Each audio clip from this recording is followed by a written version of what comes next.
Chapter 4. Help me! Kicking furiously, trying to force the prickly cockroaches off her feet, Corky stumbled to her door.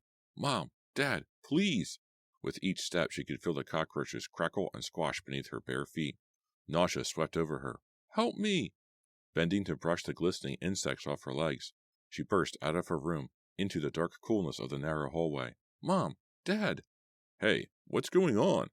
Mr. Kukorin appeared down the hall in his bedroom doorway, wearing only pajama bottoms, rubbing his eyes, looking like a bear coming out of hibernation. Dad! Corky, what's the big idea? He stepped into the hall, stretching his arms above his head with a loud groan. Cockroaches! Corky managed to blurt out, still feeling sick, still feeling the prickly legs crawling up her legs. Huh? Cockroaches! Corky, I hope you didn't wake me up because there's a cockroach in your room, he warned. This is an old house, and old houses sometimes. What's all the racket? Mrs. Kukorin interrupted, appearing suddenly behind her husband, brushing her blonde hair back off her forehead. Corky, what on earth? She ran to Corky and threw her arms around her. You're shaking all over. What is it, dear? Corky tried to answer, but her voice caught in her throat. She pulled away from her mother and grabbed her hand. Then she tugged her toward her bedroom. Cockroaches, Mom, she finally managed to say. Her father followed, shaking his head. That's all she keeps saying, cockroaches. They followed Corky to her room. Look, Corky said. She stepped into the doorway and clicked on the ceiling light. She took a deep breath, trying to hold down the waves of nausea, and pointed to the floor. Just look. All three of them peered down at the wine-colored bedroom carpet. I don't see anything, Mr. Kukorin said quietly. Mrs. Kukorin stared hard at Corky, concern troubling her face. The cockroaches were gone. Hey, you guys woke me up, Sean's angry voice echoed in the hallway. They turned to see his blonde head poke into Corky's room. Sean, did you play some kind of practical joke on your sister? Mr. Kukorin demanded sternly. Sean's face filled with genuine innocence. Who, me? Wow, we're here, Corky exclaimed, staring out the bus window as it bumped through the small campus of Madison College, where the cheerleader camp was being held.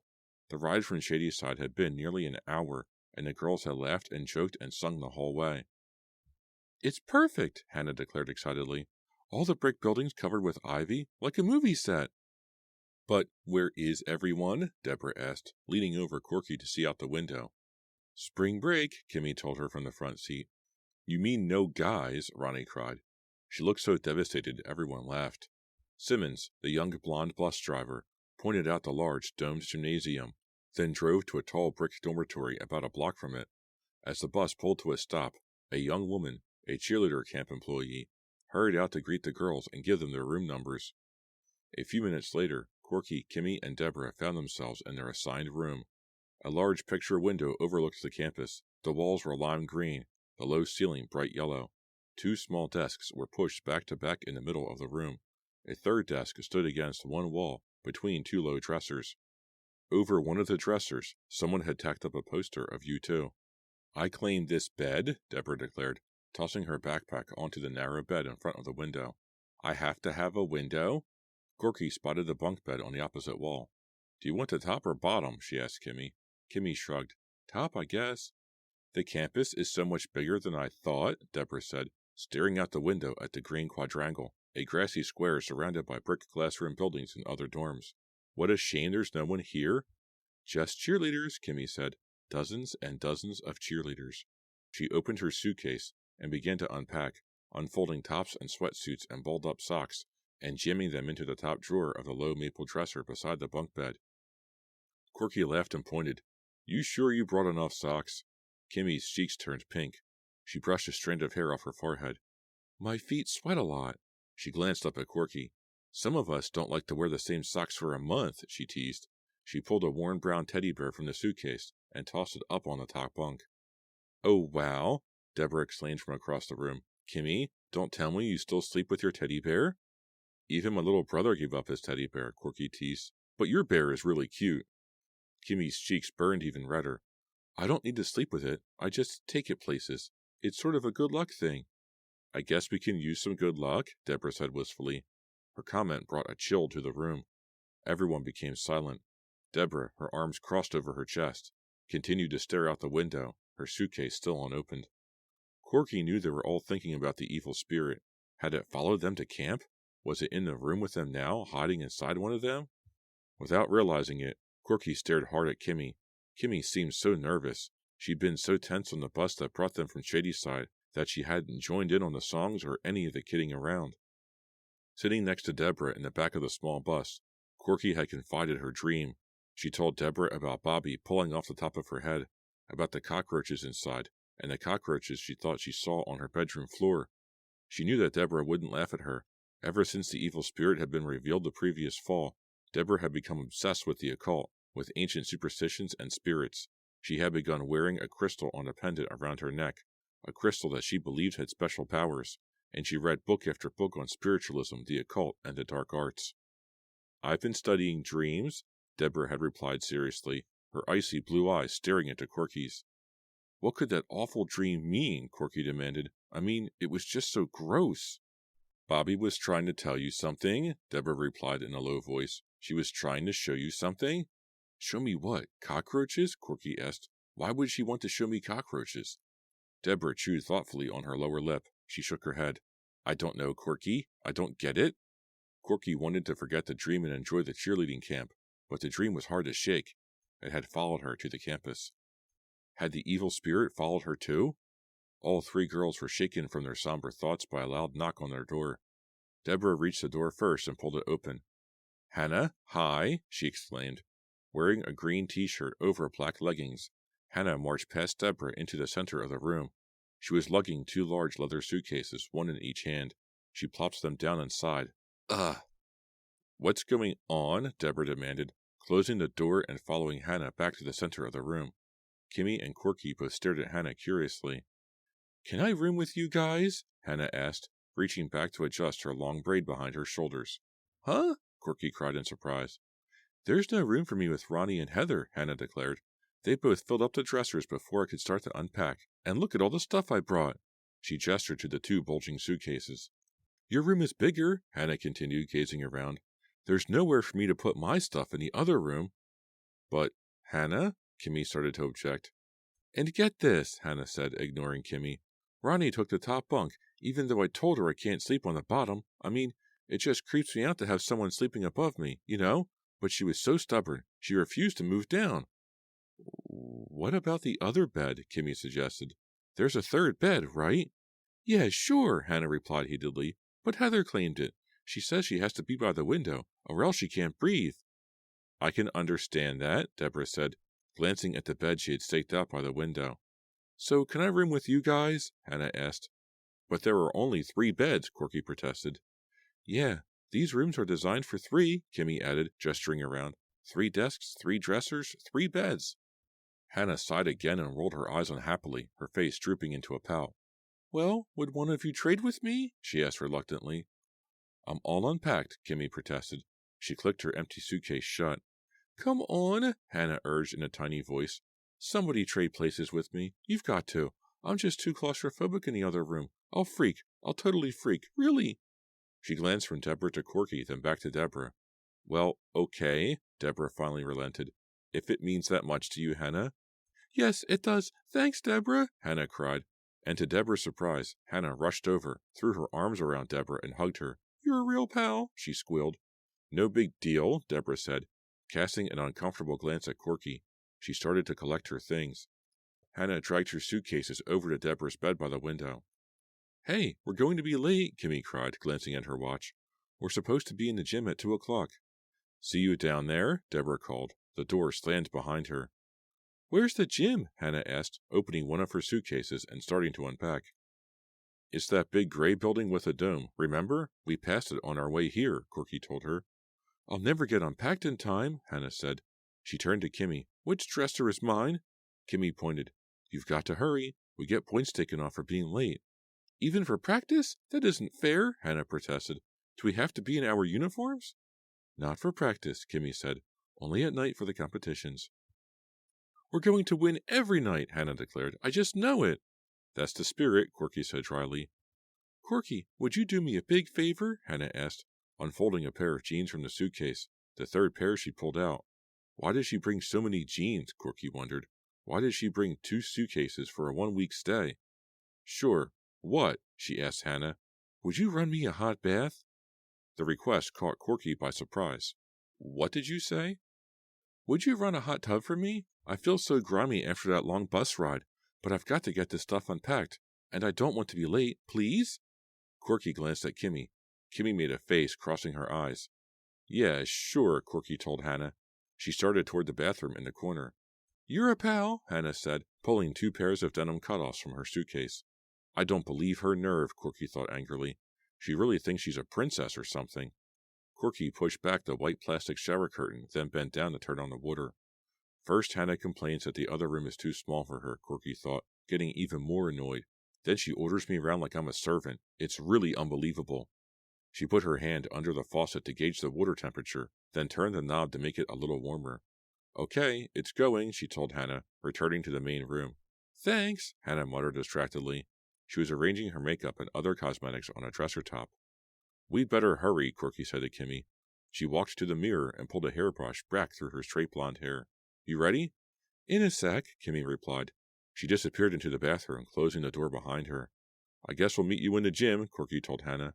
Yeah, fine, Hannah said, starting to unpack her second suitcase. Kimmy emerged from the bathroom. Don't take too long, she warned Hannah. Corky followed Kimmy out to the hallway. She closed the door behind her. She heard the latch click as Hannah locked the door from the inside. Do you believe Hannah? Corky asked, as they started to walk toward the elevator. Kimmy stopped short. Oh no, I forgot the pom-poms. Miss Green said she was counting on me to remember them. They both turned and made their way back to the room. That was a close call, Kimmy said. Kimmy reached for the doorknob, but her hand stopped in midair as a scream rang out. Both girls froze. Another high-pitched shriek. It was Hannah, Corky realized at once. Hannah inside the room, screaming in horror. Chapter 5. Corky fumbled in her bag for the room key. Kimmy pounded furiously on the door. Hannah, what's wrong? Hannah! Her hands trembling, Corky finally jammed the key into the lock and pushed the door open. As she and Kimmy hurtled into the room, Hannah came running out of the bathroom, a large maroon bath towel wrapped around her. Dripping water, she pointed an accusing finger at Corky, her eyes wide with anger. How could you? She shrieked in a shrill, high-pitched voice. How could you? Hannah, what happened? Corky demanded, gaping at her, bewildered. What happened? Kimmy repeated, right behind Corky. How could you? How could you? Hannah repeated frantically. You tried to scald me. Huh? Both Corky and Kimmy cried in unison. The water, it was so hot. I didn't know. I stepped right in. I trusted you. But, Hannah, Corky started.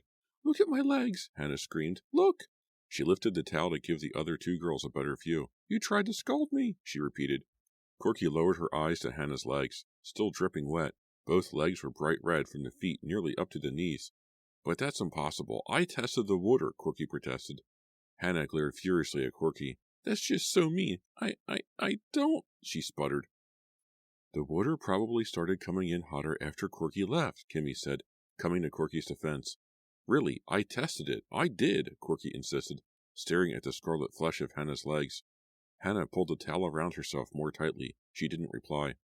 I wouldn't deliberately hurt you, Corky muttered. Should we get you to a nurse or something? Kimmy asked. Hannah shook her head. They're starting to feel better. I was just shocked, that's all. I'm really sorry, Corky said, but I know the water was okay when I left it. Hannah shrugged. Okay, guess I overreacted. You sure you're okay? Kimmy asked. Yeah, fine, Hannah replied. She took a few steps into the center of the room. I guess I'm okay. Sorry I freaked like that. She turned and disappeared back into the bathroom. See you at the gym, Kimmy called. We'll explain to Miss Green why you're late. Corky's mouth dropped open in a silent gasp as her sister suddenly flashed into her mind. Bobby had died because of scalding hot shower water, Corky remembered. I really did test the water, Corky muttered, more to herself than to Kimmy. Kimmy picked up the carton of pom-poms. They headed out the door. Weird, Kimmy muttered, shaking her head as they walked quickly down the long corridor to the elevators.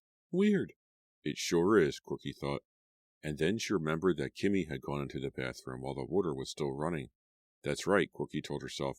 Just before we left the room, Kimmy went into the bathroom. She glanced at Kimmy as the elevators came into view. Kimmy stared straight ahead, her face expressionless, revealing no emotion. Did Kimmy go into the bathroom and turn the hot water up? Corky wondered. Did Kimmy try to scold Hannah? Hey, America, the time is here. Shadyside, stand up and cheer. Here we come, we want the world to know. Shadyside is the hit of the show. Cheering loudly, the 6 Shadyside cheerleaders ended the routine with synchronized back handsprings. Ow! Ronnie cried out, losing her balance and landing hard on her arm. Miss Green blew her whistle as the other squad members clustered around Ronnie. Kimmy and Deborah helped her to her feet. I'm okay, Ronnie insisted. Really, I'm all right. She tested her shoulder, rotating her arm like an airplane propeller. It feels okay.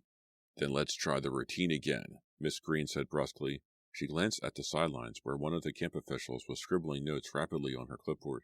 Miss Green blew her whistle again. Whistles were blowing all over the enormous gym. Cheerleading squads from 15 different schools were shouting, dancing, leaping. Sneakers squeaked and thudded on the polished floor. Songs echoed off the tile walls. What an amazing sound, Corky thought. I'll bet it doesn't sound like this anywhere else in the world. A few feet away, the cheerleaders of the Redwood Bulldogs were practicing roll-ups into partner pyramids. Their blue and gold uniforms, which they wore even though uniforms weren't required, looked fresh and new. Look at that girl, their captain, Corky said to Kimmy, practically having to shout in her ear to be heard. She pointed to a cheerleader with beautiful long red hair. She's really awesome. I know her, Kimmy exclaimed. She used to go to my Sunday school. Her name is Blair O'Connell. She is awesome, and she knows it. They watched Blair perform an astounding cartwheel, then flip herself effortlessly up onto her partner's shoulders, her red hair flying like a victory pennant. Wow, Corky said, shaking her head in admiration. She is really outstanding. We can beat her, Hannah cried, suddenly appearing behind Corky and Kimmy. We'll just have to work harder, that's all. Come on, everybody, Hannah shouted, clapping her hands.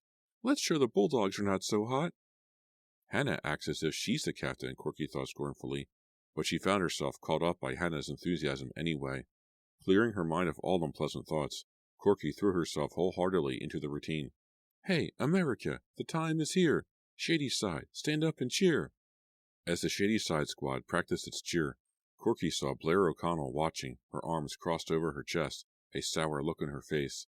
As the routine ended and Ronnie again mistimed her backflip and fell, Corky saw Blair laugh gleefully as she pointed Ronnie out to one of the other Bulldog cheerleaders. Kimmy stepped up beside Corky. She had obviously been watching Blair too. I never liked her, she said in Corky's ear. She's so stuck up, she's disgusting. But what a figure, Corky exclaimed. She's so tall, and look at that tiny waist, and... Miss Green's angry voice interrupted their conversation. We're not here as spectators, she scolded. Let's start again. Ronnie, are you going to land on your feet or your butt this time? Ronnie blushed. Her upper lip glistened with perspiration. She tugged at her curly copper-colored hair and uttered a cry of exasperation. I'll get it this time, she promised. Let's go, let's go, let's go, Hannah cried, jumping up and down and clapping. She's the cheerleader's cheerleader, Corky thought sarcastically. Her eyes went from Hannah to Blair. Two of a kind, Corky thought bitterly, except that Blair is more talented. Corky lined up with the others to begin the routine again. The gym grew hotter, the air thick and damp. The shouting voices, the cheers, the singing and clapping, it was all starting to make Corky's head spin. She closed her eyes for a brief moment, but the bright lights didn't fade. The echoing sounds only grew louder. She reopened her eyes and began the routine. It went better. At least, Ronnie didn't fall. Again, Corky watched Blair O'Connell in her sleek blue and gold uniform, an expression of superior amusement on her beautiful face. They did the routine one more time. Then Miss Green suggested they work on handsprings. As they practiced, camp officials circulated and studied each team carefully, jotting down notes, having brief conversations with coaches and advisors. Corky performed a handspring, then moved into a spread eagle jump. Pretty good, she thought, breathing hard. This is quite a workout, but I'm really getting into it. She wiped the perspiration off her forehead with the back of her hand. Corky, can I give you a little advice? Hannah said loudly, stepping up in front of her. It wasn't a question, Corky realized immediately. You need to get more lift on your spread eagle jump, Hannah instructed. You're still a little too low. Huh? Corky wasn't sure she was hearing correctly. Was Hannah, a freshman, really giving her advice in front of the entire squad? If you bring your feet in closer together, you can control your jump better, Hannah continued. Watch, I'll show you. She proceeded to perform a spread eagle, jumping high off the floor, her eyes on Corky the whole time, her long braid flying. She landed gracefully, a pleased smile on her face. See? Thanks, Hannah, Corky said without enthusiasm. I'll try it. She turned quickly and walked over to Deborah and Heather. What unbelievable nerve, Corky thought angrily. I don't mind taking advice from the other girls, but Hannah really thinks she's the queen of the world. She's only a freshman after all. Bobby and I were all state in Missouri. I think I can get along without advice from Hannah. Hey, lighten up, Deborah called, seeing Corky's angry, tight-lipped expression. People are watching, she teased. 10 points off if you lose your smile for a second. Corky plastered a big, phony smile on her face for Deborah's benefit. That's better, Deborah said, laughing. She was fingering the crystal she always wore around her neck. She flashed Corky a thumbs-up sign, then returned to working on partner pyramids with Heather. Corky hadn't noticed that Kimmy had come up behind her. She jumped, startled, when Kimmy started to talk. Someone has to take Hannah down a peg or two, Kimmy said with surprising bitterness. Huh? Corky hadn't realized that Kimmy had observed her jumping lesson from Hannah. She's the pits, Kimmy said through gritted teeth. Sometimes I could just murder her, couldn't you? The way Kimmy said those words gave Corky a cold chill. Sometimes I could just murder her. Corky shrugged. Hannah is Hannah, I guess. Kimmy stared at her with no expression. Whistles blew. The cheerleaders were being called to a meeting to hear about the evening competition.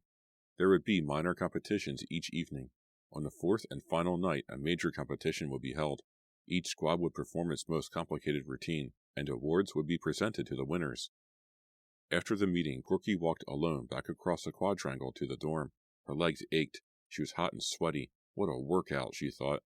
Well, Deborah had warned her that cheerleader camp was mostly hard work. A cool, late afternoon breeze did refresh her as she made her way across the nearly deserted campus. A few college students circled the quadrangle on bikes. She pulled open the glass doors to the dorm and stepped inside. Her sneakers squeaked on the marble floor as she crossed to the elevators. The lobby was deserted and quiet, but somewhere far down the hall, country music was playing.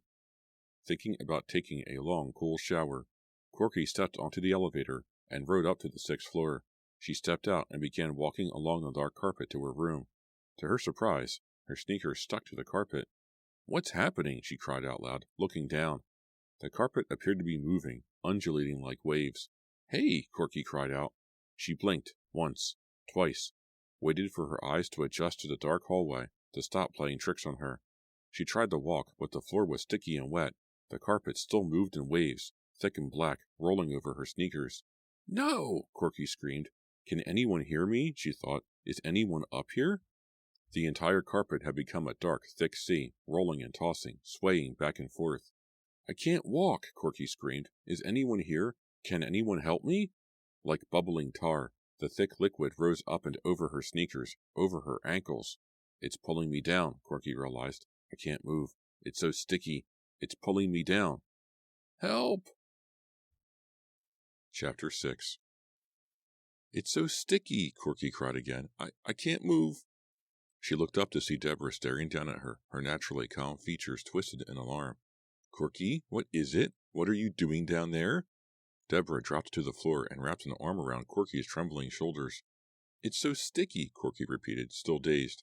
Huh? What's sticky? What's happening? Deborah demanded frantically. Corky realized she was on her knees, on the dark carpet, the still carpet. It was no longer rolling and tossing. Confused, she rubbed the dry carpet with her palms. Deborah? Deborah's eyes were locked on Corky. She kept her arm protectively around Corky's shoulders. Why are you down here, Corky? Did you fall? Corky raised herself back up on her knees. She shook her head. No, I didn't fall. It pulled me down. Deborah's mouth dropped open. Huh? The carpet. It started to roll back and forth, then it turned into a sticky liquid and tried to pull me down. Corky stared intently at Deborah, trying to read Deborah's expression, trying to see if Deborah believed her. Deborah shut her eyes. The evil spirit? She said, lowering her voice. Yeah, Corky agreed quickly. It's here, Deborah whispered. I can feel it. Letting go of Corky, she moved her hand to the crystal that hung around her neck. With her eyes still closed, she twirled the crystal rapidly in one hand, then squeezed it tightly. She opened her eyes and climbed to her feet, reaching down with both hands to Corky. Here, let me help you up, she said softly. Let's get you back to your room. Who's doing this to me? Corky asked, unsteadily resting one hand against the wall. Who is torturing me? Deborah shook her head, her expression tight-lipped and thoughtful.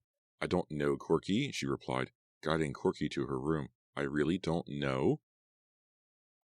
The Bulldogs won the evening competition easily. They performed an endless rap routine that wowed the judges. Blair O'Connell, with her beautiful red hair floating behind her, appeared to defy the laws of gravity with her jumps and flips. The other cheerleaders, dozens of them, huddled with their squads, waiting to compete and gaping in obvious admiration as Blair confidently performed her flashy solo part of the routine. "What a show-off," Kimmy whispered to Corky, as Blair and the Bulldogs ended their rap routine with a series of synchronized flips. "Blair's not really graceful. She's just an acrobat." Corky laughed. "The judges look impressed. Maybe they like acrobats." Kimmy scowled and walked away. "We can beat them. We're the best," Hannah was shouting, clapping excitedly. "Tigers rule," she cried. The other girls picked up the rhythm, clapping with Hannah. "Tigers rule! Tigers rule!" But when it came time for the Shadyside squad to perform, everyone was just a bit off. When both Ronnie and Heather mistimed their final tuck jumps, Corky realized that it wasn't their night. The Tiger cheerleaders trotted off, clapping to join the audience to watch the next squad performers. "We'll get 'em tomorrow night," Hannah shouted enthusiastically. "We're psyched now, we're psyched." "Yeah, we'll get 'em," Kimmy echoed, but she couldn't muster up the same enthusiasm as Hannah. After Blair and the Bulldog squad received their first place award, the red and white jacketed judge raised her hand for quiet. The roar of excited voices in the enormous gym became a hushed rumble. "On the final night, we will award a spirit stick to each member of the winning squad. The sticks will be painted with your school colors and can be used to help inspire spirit at pep rallies," she announced, straining to be heard. "But on every other night, we'll award a red spirit ribbon to the most spirited cheerleader on each squad. There's so much spirit in this gym tonight, it's unbelievable," she cried, holding up the red ribbons in both hands. "I want you all to give yourselves a cheer and a round of applause." The gym practically shook from the exploding voices, stomping feet, and clapping hands. When the cheering stopped, the judge called out the name of the red ribbon winner on each squad. Blair O'Connell accepted hers casually with a broad smile and wave at her cheering teammates. The winner on the Tigers was Hannah. She squealed with delight when her name was called, and drew a cry of surprise as she performed a cartwheel on her way to collect her prize. Corky glanced at Kimmy, who rolled her eyes to the ceiling. Then Corky noticed that Deborah was smiling broadly and clapping heartily for Hannah. When Hannah came bounding back, holding the ribbon triumphantly over her head, Deborah rushed forward and gave her a hug. The two girls walked off together, heading toward the exit. "Wow," Corky thought, following them with her eyes as everyone began filing out noisily. "Since when is Deborah such pals with Hannah?" Corky realized she was feeling a little jealous. Deborah was her best friend after all. "Corky, catch you later." Corky looked up to see Kimmy calling to her, shouting over the excited voices of the crowd. Kimmy said something else, but the words were completely drowned out. Corky slowly made her way through the crowd. As she passed Blair O'Connell, she overheard Blair boasting to another Bulldog cheerleader, a tall, pretty girl with a dramatically short hairdo. "Not much competition this year," Blair said snootily. "It was better last year," her companion replied. "Everyone's just so tacky," Blair complained. "She's deliberately talking loud so people will overhear her," Corky realized, frowning. "Did you believe that nursery rhyme routine?" Blair exclaimed, hooting and shaking her head. "What is this, kindergarten or something?" "There aren't even any cool guys around," the other cheerleader complained. They drifted out of Corky's hearing. They really are snobs, Corky thought, especially Blair. She's good, but I've never seen anyone so stuck up. "I'd like to beat them one night," Corky told herself, feeling her anger rise. "Just once. I'd like to show Blair O'Connell what real cheerleading is like. Just once. I'd like to wipe that snobby, superior smirk off her perfectly perfect face. Maybe tomorrow."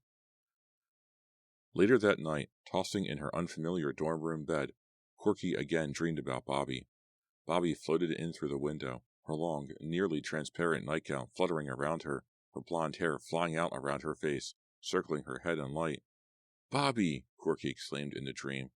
As before, she reached out to her sister with both hands, and again felt the frustration, the heartbreaking frustration of not being able to touch her.